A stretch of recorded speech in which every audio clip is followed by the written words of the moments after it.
ആൺകുട്ടി സ്ലൈഡിൽ നിന്ന് താഴെയിറങ്ങിയ ഉടൻ അവന്റെ മുഖഭാവം പെട്ടെന്ന് മാറി. അവനു മുന്നിൽ ഒരു അപകടകാരിയായ നരഭോജി സിംഹം നിൽക്കുന്നുണ്ടായിരുന്നു. അവന്റെ സഹോദരിക്കൊന്നും അറിയില്ലായിരുന്നു. അവൾ ഒന്നും ആലോചിക്കാതെ താഴെയിറങ്ങി. പുറത്തു വന്നപ്പോൾ അവൾ ഈ കാഴ്ച കണ്ട് ഭയന്നുപോയി. സിംഹം അവൾക്ക് നേരെ ചാടി വീഴാൻ തുടങ്ങിയപ്പോൾ പെൺകുട്ടി വേഗത്തിൽ സ്ലൈഡിൽ തിരികെ കയറാൻ തുടങ്ങി. പക്ഷേ യൂട്യൂബ് വളരെ വഴുവഴുപ്പുള്ളതായിരുന്നു. അവൾക്ക് അധികം ദൂരം പോകാൻ കഴിഞ്ഞില്ല. സിംഹത്തിന്റെ വലിയ തല അവളുടെ പിന്നിലെത്തി. രക്ഷപ്പെടാൻ അവൾ സിംഹത്തിന്റെ തലയിൽ ശക്തിയായി ഒരൊറ്റ ചവിട്ടുകൊടുത്തു. സിംഹം കുറച്ചുനേരം നിന്നു. പക്ഷേ അടുത്ത നിമിഷം തന്നെ അവൾ ക്ഷീണം കാരണം താഴേക്ക് വഴുതി വീണു. അവൾ തലയിൽ കൈവച്ച് കിടന്നുപോയി. സിംഹമല്ല, മുത്തശ്ശിയാണ് മുന്നിൽ നിന്നിരുന്നത്. മുത്തശ്ശി വേഗം അവളുടെ സഹോദരൻ എവിടെപ്പോയെന്ന് ചോദിച്ചു. കുട്ടി തലകുനിച്ച് നിലത്തേക്ക് നോക്കി. അവിടെ ചോരയുടെ ഒരു വലിയ പാടയും വീണുകിടക്കുന്ന ഒരു ഷൂവുമുണ്ടായിരുന്നു. ആൺകുട്ടിക്ക് എന്തോ അപകടം സംഭവിച്ചെന്ന് മുത്തശ്ശിക്ക് ഉടൻ മനസ്സിലായി. വാർത്ത പരന്നയുടൻ വലിയൊരു പോലീസ് സംഘം സ്ഥലത്തെത്തി.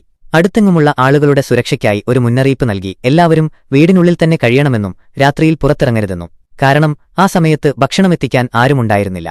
അതുകൊണ്ടാണ് ഡെലിവറി നിരക്ക് 2 ഇരട്ടിയായത്. ഇത് കാരണം ഒരു ഡെലിവറി ബോയ് രാത്രി വൈകിയും ഭക്ഷണമെത്തിക്കാൻ തുടങ്ങി. താൻ ഒരു അപകടകാരിയായ സിംഹത്തിന്റെ ലക്ഷ്യമായി മാറിയെന്ന് അവൻ അറിഞ്ഞിരുന്നില്ല.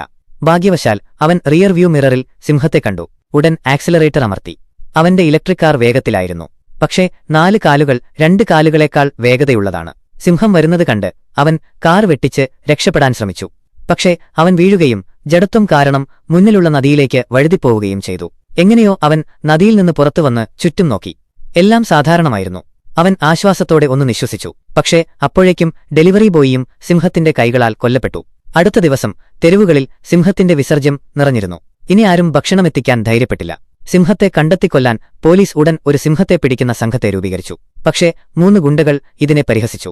സിംഹത്തെ നേരിടാൻ അവർക്ക് പൂർണ്ണ വിശ്വാസമുണ്ടായിരുന്നു. സിംഹത്തിന്റെ വറുത്ത തല ഉണ്ടാക്കുമെന്നും അവർ ഭീഷണിപ്പെടുത്തി. അന്ന് വൈകുന്നേരം സിംഹത്തെ വേട്ടയാടുന്ന സംഘം കാട്ടിലെത്തി. തങ്ങളുടെ ഓരോ ചലനവും സിംഹം ശ്രദ്ധിക്കുന്നുണ്ടെന്ന് അവർക്ക് അറിയില്ലായിരുന്നു. പെട്ടെന്ന് സംഘത്തിലെ ഒരംഗം കാട്ടിൽ വിരിച്ച കെണിയിൽ കുടുങ്ങി. പിന്നെ സംഘത്തലവൻ കയറിൽ തൂങ്ങിക്കിടന്നു. പരിഭ്രാന്തിയിൽ അവന്റെ തോക്ക് പ്രവർത്തിക്കുകയും അവന്റെ കൂട്ടുകാരൻ സ്ഥലത്തുവെച്ച് മരിക്കുകയും ചെയ്തു. അപ്പോഴാണ് കാട്ടിൽ പെട്ടെന്നൊരു ബഹളമുണ്ടായത്. സംഘത്തലവൻ ഉടൻ ട്രിക്കർ അമർത്തി.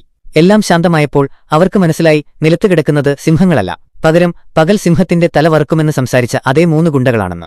യഥാർത്ഥത്തിൽ അവരായിരുന്നു എല്ലാ കെണികളും വെച്ചിരുന്നത്. സിംഹം കെണിയിൽ നിന്ന് രക്ഷപ്പെട്ട് പോലീസിന് ഇത്രയധികം നഷ്ടം വരുത്തുമെന്ന് അവർ പ്രതീക്ഷിച്ചിരുന്നില്ല. ഇനി സംഘത്തലവന് മറ്റൊരു വഴിയില്ലായിരുന്നു. അവന് ഒരു പരിചയസമ്പന്നനായ വേട്ടയാടൽ വിദഗ്ധനെ വിളിക്കേണ്ടിവന്നു. അവൻ ഒറ്റയ്ക്ക് സിംഹത്തെ കൊല്ലുമെന്ന് അവകാശപ്പെട്ടു. രാത്രിയായപ്പോൾ അവൻ കാട്ടിൽ തീറ്റവെച്ച് സിംഹം വരുന്നതും കാത്തിരുന്നു.